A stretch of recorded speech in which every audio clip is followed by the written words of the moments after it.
My name is Dali Josipovic. I'm from Atlanta Financial Center, and super fired up to share with all of you this morning about this topic. This topic is very dear to my heart, to be honest. Meeting mentality is one of the biggest mentalities. I believe if you can conquer, if you can understand, if you can do it, I believe that you can do anything. I believe that you can really become successful. So I just want to introduce myself for some of you who don't know me. I've been in this organization and the campaign for the last 11 years. I'm originally from Europe, and when I came on this campaign, before I even came to America, I already endured and went through, 3 wars coming to US. And I was 15 years old when I came to America. And one thing I'll tell you, just through that, before I came to US, we went through a lot to see my family, to see my community go through a lot into different wars and different things. But coming to America gave me the opportunity to, see a bigger picture. And I always prayed that I will find something that I love doing. I will find something that I can impact people's lives, but also I will find something that I can commit and I can really impact a lot of families. And so coming to America, one of the things, I'm just going to share my story, but I want to really get to the point with this. I want to share with you, coming to America, my first, pretty much my job, what's per se, is actually a retail. How many of you are retail workers? Anybody worked in retail before? That was my first job. I actually worked at the Kroger, my first job. I didn't speak any English. I only know how to smile, shake my head, and they told me I can bag groceries, and I did that. But one thing, I learned how to smile, right? So I smiled, and I did that, and moved. And one of the things with working in retail, all of you can test, you have to show up. How many of you think you can actually work at the retail and not show up? How can you work at the job and not show up and make money?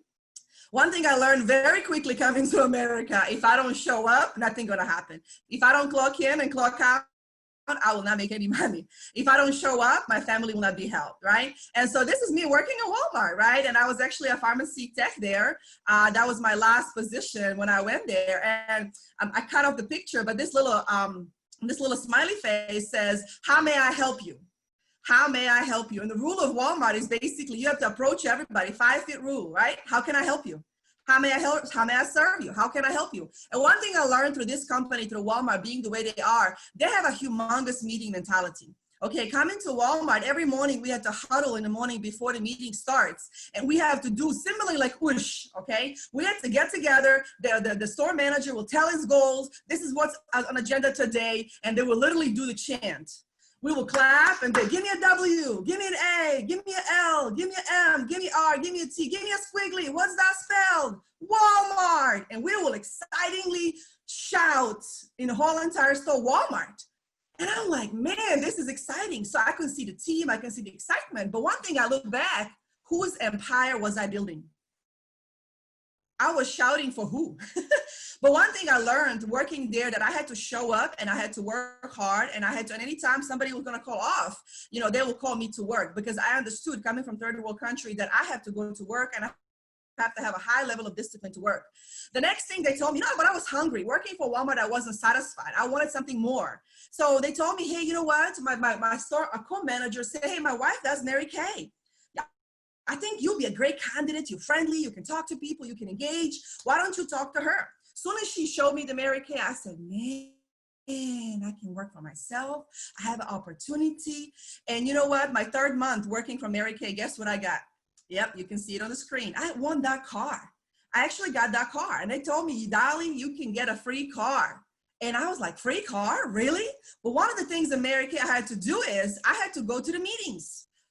Mary Kay has meetings too. I had to go, I had to learn how to do makeup. I had to go and learn, I had to get a lot of inventory. Oh my goodness.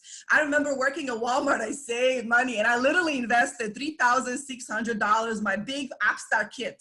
Talk about $30 Upstart package, right? My first Upstart package with Mary Kay was $3,600. And the person who ordered makeup for me didn't make sense. It was not my color. It was not my community color. I was stuck.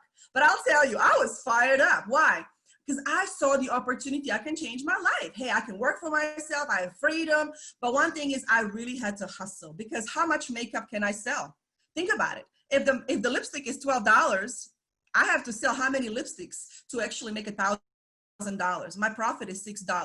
But one thing why I actually moved quickly and got the car in first 3 months, it takes people years, I understood the meeting mentality. They told me show up for training, show up for meetings, and I showed up. But I also engaged my family. My family was there for me and they assist me and helped me. But that was not it. I found myself struggling. I found myself, trying to meet the quota every single month. And I realized also there was not something that people need. So they told me, hey, Dali, you know what? There's actually jewelry, high fashion jewelry. You can do this.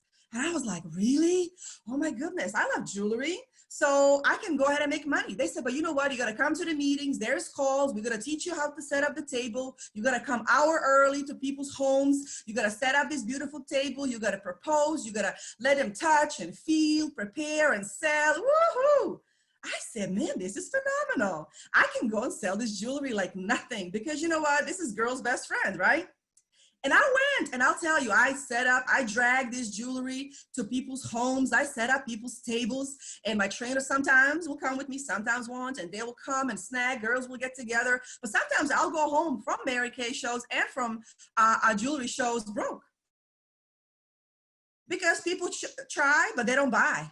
So, but I had to go. This was a new thing for me. I had to show up for meetings and trainings and calls, and they will call them shows. And sometimes when I go to these functions weekly, I had to pay to show up. I had to contribute $5 or $10 every meeting to be able to get there because they will use that money for something else. But I'll tell you why I look for the opportunities. I wanted to go ahead and I wanted to make something else. So working at Walmart, I was actually doing both of these things to try to figure it out.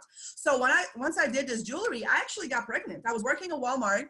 And I was in pharmacy. Some of you maybe remember, those of you who are in medical field or pharmacy field, right now, 13 years ago, $10 prescription came out. And, I went to work that day. And what happened is I was pregnant. I was 7 months pregnant. And I literally delivered my son 10 weeks early.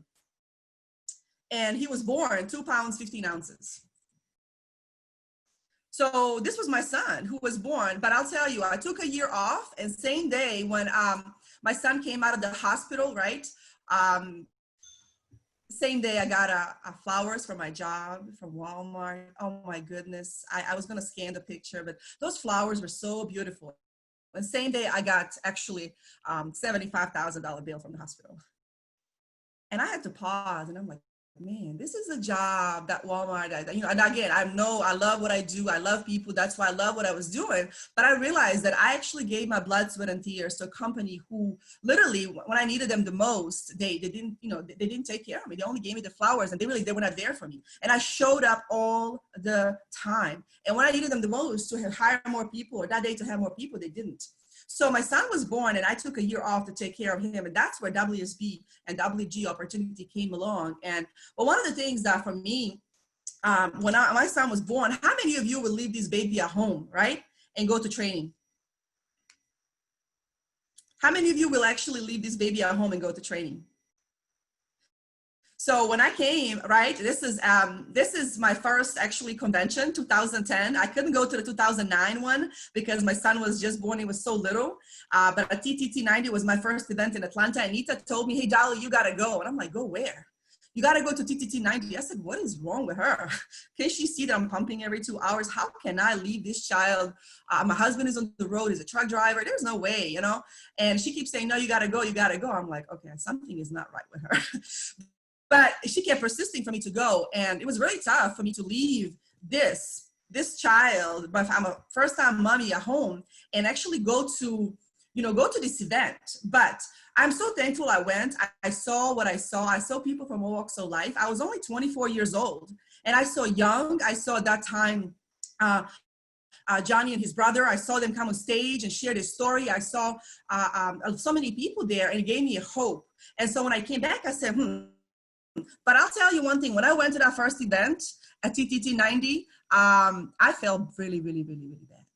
Because my mom was like, hey, how can you go and leave this baby at home? My husband is like, you doing what? My sister was like, you gonna go where?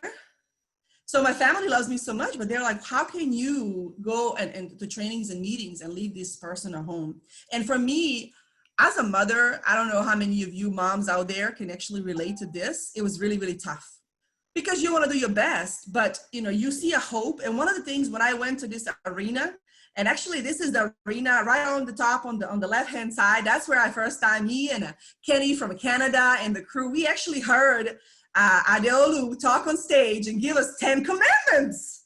And I was fired up when I heard those 10 commandments. We were all the way up in the top shouting those 10 commandments. And that's how Kenny and all those individuals, like the young lady who just became a green jacket from last 10, 11 years ago, this is us. And we endured and we stayed through. And that's where I saw coach in action. And look at us here, right? But one of the things I'll tell you, that gave me hope. Going to these trainings and meetings gave me hope. And it was very tough. My husband did not go to this first meeting together with me. I went by myself. Okay, but I went and I saw what I saw with my own eyes. We look at people, we say, oh, like easy them, lucky them. But you know what? All of us have to make sacrifices. And one of the things that I realized, I had to make huge sacrifices working for Walmart.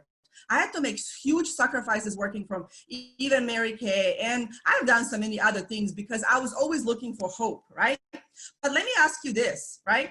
What is your excuse? One of the things that are wrong that I have to take a responsibility and initiative for yourself. Stop blaming your circumstance or what you are able to change. Sometimes we blame our parents, blame our kids, blame our this, blame our spouse. Oh my God, we are home right now. Everything is happening. We have so much to blame. But one of the things that we have to really, really understand, one of the things why my meeting mentality is so big, it's my why. Because, if my why is stronger than my excuse, I will show up at every meeting. And let me tell you one thing, when I immigrated and come to America, there was a point that we actually traveled 9 days during the war from one point to another. And I remember those 9 days being in that trailer with my family. And I was only 13 years old. And I remember us just literally waiting, who's gonna throw us food so we can eat to get to the next destination. And I remember that faces that my parents had at that time. Like, how are we gonna feed these two girls?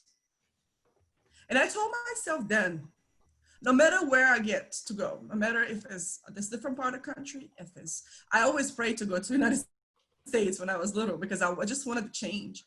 But I will make sure that I never get to this position again.